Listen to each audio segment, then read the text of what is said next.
بسم اللہ الرحمن الرحیم۔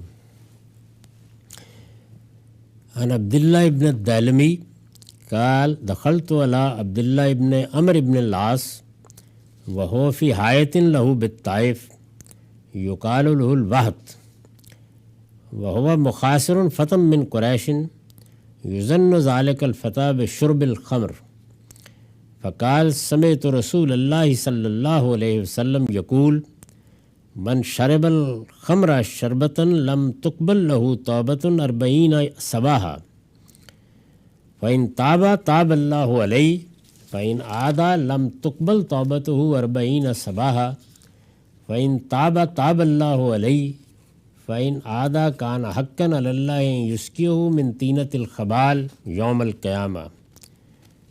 یہ السنن الصغری نسائی رقم 5604 سے لی گئی ہے۔ عبداللہ بن دالمی کا بیان ہے کہ میں عبداللہ بن عمرو بن عاص رضی اللہ عنہ کی خدمت میں حاضر ہوا تو وہ اس وقت طائف میں اپنے باغ میں تھے جسے وہد کہا جاتا تھا۔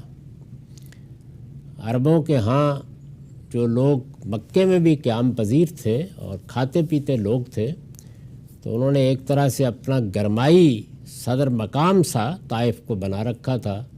وہاں باغات بھی تھے اور چونکہ بہت سرسبز علاقہ ہے تو بالعموم گرمی کے موسم میں یہ لوگ وہاں چلے بھی جاتے تھے۔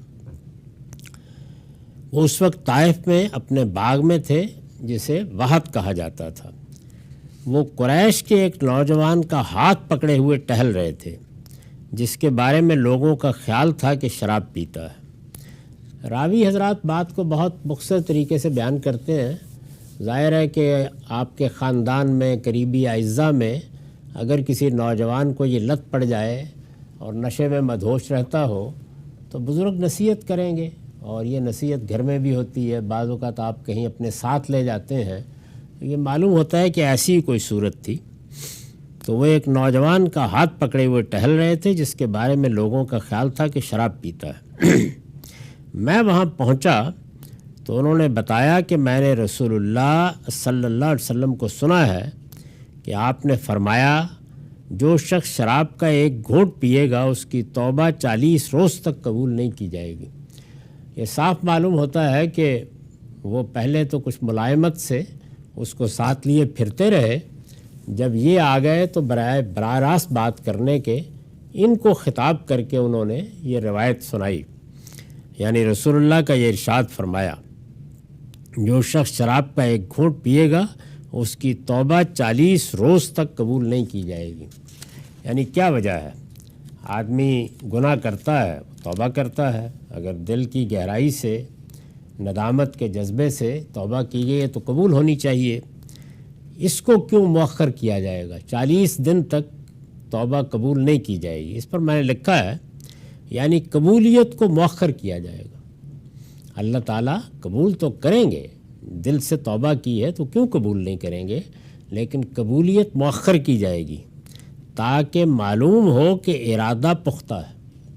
یہ چونکہ ایسی چیز ہے کہ آدمی بار بار کہتا ہے اور چونکہ رغبت ہوتی ہے، جسم عادی ہو چکا ہوتا ہے تو وہ توبہ توڑ بیٹھتا ہے تاکہ معلوم ہو کہ ارادہ پختہ ہے اور وہ فی الواقع تائب رہے گا۔ یہ وہی بات ہے جو سورہ توبہ کی آیت 94 سیر اللہ عملکم میں بیان ہوئی ہے۔ وہاں پر بھی اللہ تعالیٰ نے یہ بتایا ہے کہ تم لوگ اگر یعنی بعض لوگوں کو تنبیہ کی ہے بہت سخت، اور یہ بتایا ہے کہ اب اگر تم اپنا رویہ درست کرتے ہو تو ہم دیکھیں گے۔ یعنی صرف اتنا ہی کافی نہیں ہے کہ پیغمبر کے پاس آئے یا کسی مجلس میں بیٹھے اور زبان سے کہہ دیا کہ توبہ کر لی ہے، اب اللہ تعالیٰ دیکھے گا۔ تو اس سے یہ سبق ملا کہ انسان کو اگر توبہ کرنی ہے اور رجوع کرنا ہے تو بہرحال ایسا نہیں ہوتا کہ 2 لفظ زبان سے نکال دیے جائیں تو اب آسمان سے ایک خط آ جائے کہ توبہ قبول ہو گئی۔ اس میں اللہ تعالیٰ بھی دیکھتے ہیں کہ بندہ کس طرح توبہ کر رہا ہے، کیسے رجوع کر رہا ہے، دل سے کر رہا ہے، فی الواقع چیز کو چھوڑنا چاہتا ہے، اس میں عمل بھی دیکھا جاتا ہے۔ تو وہاں کا ہے سیر اللہ عملکم، یعنی تمہاری توبہ کے معاملے میں اللہ تمہارے عمل کو دیکھے گا۔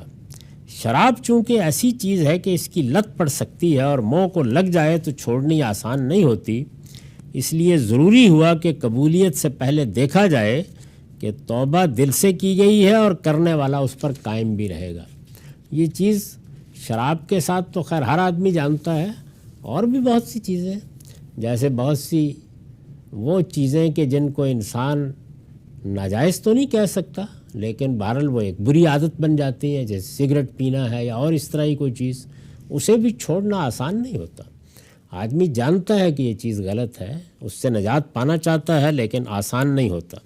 بدکاری کا معاملہ بھی یہی ہے، ایک بار اس کی عادت پڑ جائے تو بہت مشکل ہوتا ہے اس کو چھوڑنا۔ تو فرمایا کہ اس لیے قبول نہیں کی جائے گی۔ اس کے بعد البتہ اس نے توبہ کی تو اللہ مہربانی فرمائے گا، اسے معاف کر دے گا، یعنی 40 دن تک اگر وہ قائم رہتا ہے تو بس پھر معاف ہو جائے گا۔ اس نے پھر یہی کیا اور دوبارہ شراب پی لی تو دوبارہ یہی معاملہ ہوگا، یعنی اگرچہ 40 دن دیکھا گیا لیکن پھر توبہ توڑ بیٹھا تو پھر یہی معاملہ ہوگا اور اس کی توبہ 40 روز تک قبول نہیں کی جائے گی۔ اس کے بعد البتہ اس نے توبہ کی تو اللہ دوبارہ مہربانی فرمائے گا اور اس کی توبہ قبول کر لے گا۔ اس میں بھی دیکھیے کیا بشارت ہے کہ اللہ تعالیٰ کس طرح بار بار کرم فرماتے ہیں۔ لیکن اس نے پھر یہی کیا تو اللہ پر لازم ہے کہ اس کو ہلاکت کی کیچڑ پلا دے، یعنی گویا رسالت میں آپ صلی اللہ علیہ وسلم نے فرمایا کہ پھر اس کا حق ختم ہو جاتا ہے۔ اس سے بھی مقصود یہ ہے، آگے روایتوں میں وضاحت ہے، یعنی یہ کیا چیز ہے ہلاکت کی کیچڑ؟ آگے روایتوں میں وضاحت ہے کہ اس سے مراد وہ کیچڑ ہے جو دوزخ کی زمین پر لوگوں کے خون، پسینے اور پیپ سے بنے گی۔ مطلب یہ ہے کہ وہ پھر اسی کا مستحق ہے کہ توبہ کی توفیق سے محروم رہے اور اسی لت کے ساتھ دنیا سے رخصت ہو کر اس کی جگہ دوزخ کی کیچڑ پیے۔ یہ بار بار توبہ کر کے توڑ دینے والوں کے لیے تنبیہ و تہدید کا اسلوب ہے۔ یہ اسی طرح کا اندازہ جیسے ہم کہتے ہیں کہ بھئی اگر یہ تمہاری سرکشی ہے اور یہ تمہاری ضد ہے تو پھر تو اللہ تعالیٰ کو تمہارے ساتھ یہی کرنا چاہیے۔ تو حضور نے فرمایا کہ پھر تو اللہ تعالیٰ کو دوزخ کی کیچڑی پلانی چاہیے۔ اس سے یہ لازم نہیں آتا کہ اس کے بعد اس کے لیے توبہ کا دروازہ بند ہو جائے گا، یعنی یہ مطلب نہیں ہے۔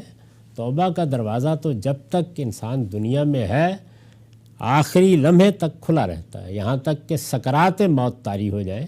اللہ تعالیٰ نے یہ بات قرآن میں بالکل واضح کر دی ہے کہ جب تک موت کو بالکل انسان اپنے سامنے نہیں دیکھ لیتا اس سے پہلے پہلے توبہ کا دروازہ کھلا ہے۔ لیکن یہ بتایا ہے کہ بار بار اس طرح توبہ کرنے کے نتیجے میں بہرحال انسان اللہ تعالیٰ کے رحم کا مستحق نہیں رہتا۔ وہ کرم فرماتا ہے، پھر قبول کرتا ہے، لیکن اسے سمجھ لینا چاہیے کہ یہ طریقہ ایک بندے کا طریقہ نہیں ہے، اس کو ایسا ہی کرنا چاہیے۔ تو یہ تنبیہ ہے، تہدید ہے، تاکہ لوگ متوجہ ہوں، وہ اس برائی کو چھوڑیں۔ یہ جو شراب کے بارے میں یہ سخت بات کہی گئی ہے، تو یہ واقعہ ہے کہ نشے کی جتنی چیزیں ہیں وہ چونکہ انسان کی عقل کو، اس کے سوچنے سمجھنے کی صلاحیت اور اس کے شعور کو اپنی گرفت میں لے لیتی ہیں، اس لیے یہ الخبائث ہے، یعنی تمام برے کاموں کے لیے گویا یہ ایک بنیاد بن جاتی ہیں، تو اس لیے اس میں سختی بھی برتی گئی ہے۔ وآخر الدعوان الحمدللہ رب العالمین۔